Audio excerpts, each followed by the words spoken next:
Welcome back, students, to the part 3 from the chapter Wave Optics.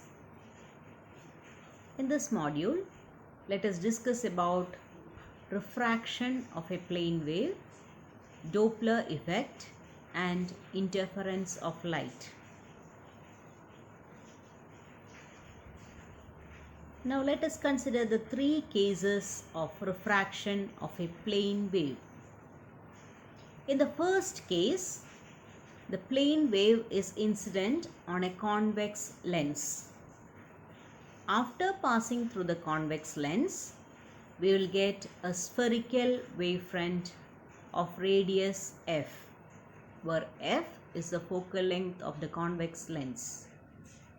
We know at the middle thicker portion of the lens, light travels with a lesser speed. In the second case, a plane wave is incident on a triangular prism. When it passes through the prism, we will get a plane wavefront itself, but it will be slightly inclined as shown in the figure. This is because the rays which are passing through the bottom points of the prism will take a greater time in passing through the prism.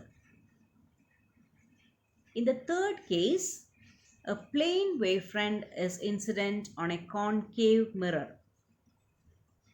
After reflection, we will get a spherical wavefront of radius r by 2, where r is the radius of curvature of the concave mirror.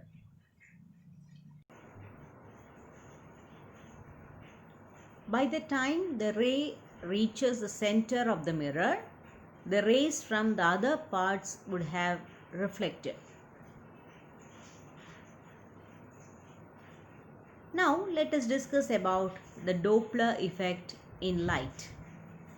As we had studied in the previous year, Doppler effect is the apparent change in the frequency of light rays when the source, observer or medium are in relative motion. Here, the change in frequency divided by original frequency of the light wave will be equivalent to minus v radial divided by c. Here, v radial denotes the velocity of the wave pointing from the source to the observer, and c is the speed of light in vacuum. Now let us discuss about coherent and incoherent waves. Coherence is attained when there is a constant phase difference in two or more waves over time. That is, two waves are said to be in phase if their crests and troughs meet at the same place at the same time, and the waves are out of phase if the crest of one meet the troughs of another.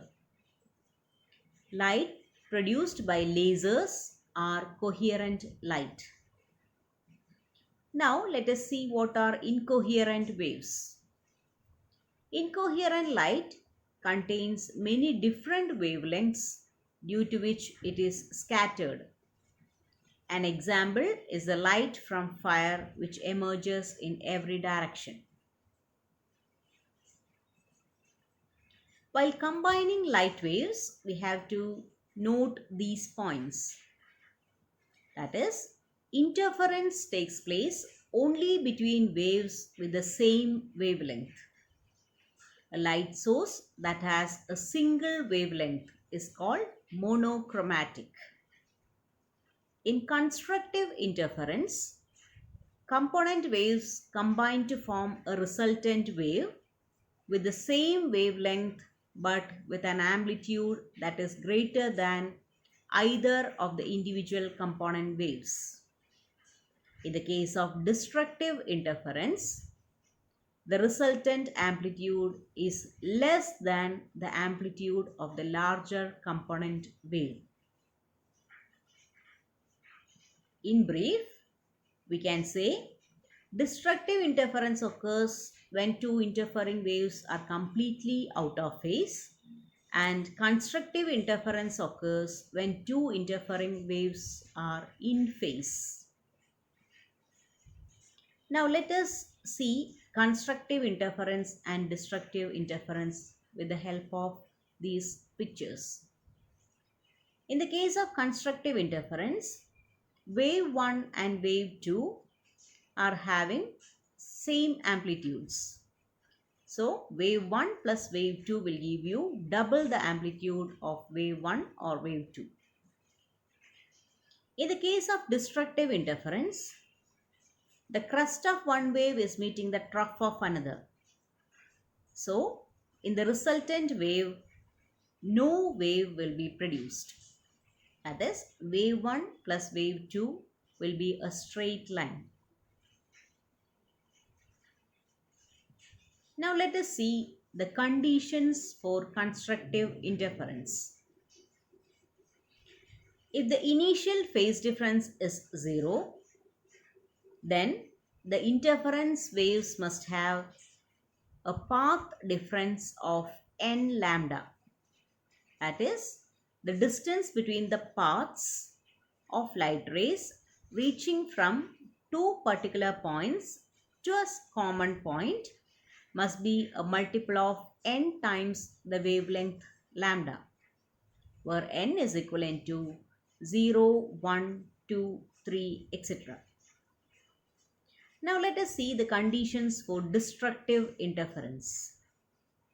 The necessary condition for destructive interference is that the path difference must be equal to 2n minus 1 lambda by 2, where n is equivalent to 1, 2, 3, etc. If two waves of amplitude A1 and A2 interfere at a point where phase difference is phi, then the resultant amplitude is given by A square is equivalent to A1 square plus A2 square plus 2A1 A2 cos phi. For constructive interference, A maximum is equivalent to A1 plus A2 the whole square, and for destructive interference, A minimum is equivalent to A1 minus A2 the whole square. Now, here we have discussing about constructive versus destructive interference and coherent versus incoherent interference. In the first case, the waves that combine in phase add up to relatively high irradiance, which is constructive interference. This is an example of a coherent wave. The second wave is an example for a coherent wave itself, where the two waves are out of phase or they are interfering destructively. In the third case, there are lots of different phases among the waves, so that on adding these waves we get an incoherent addition. Mathematically treating these waves, let us suppose that S is a narrow slit illuminated by a monochromatic light of wavelength lambda.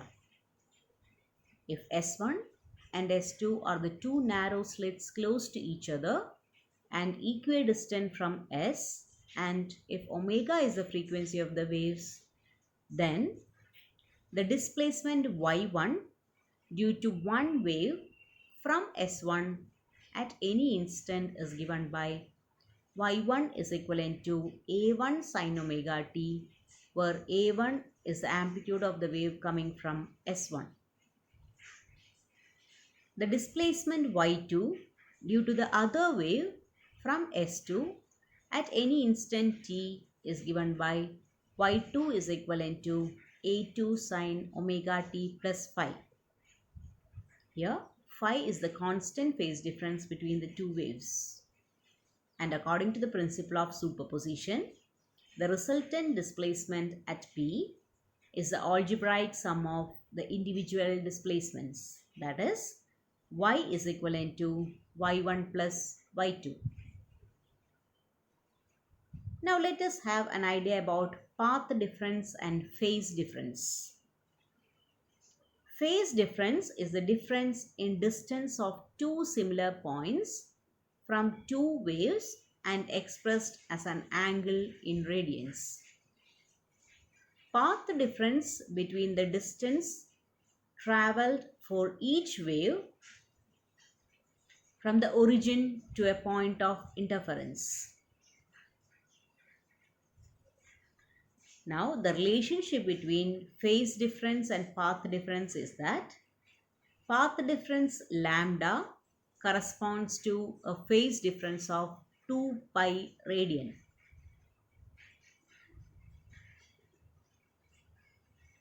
If two waves interfere constructively, then intensity will be proportional to square of their amplitudes.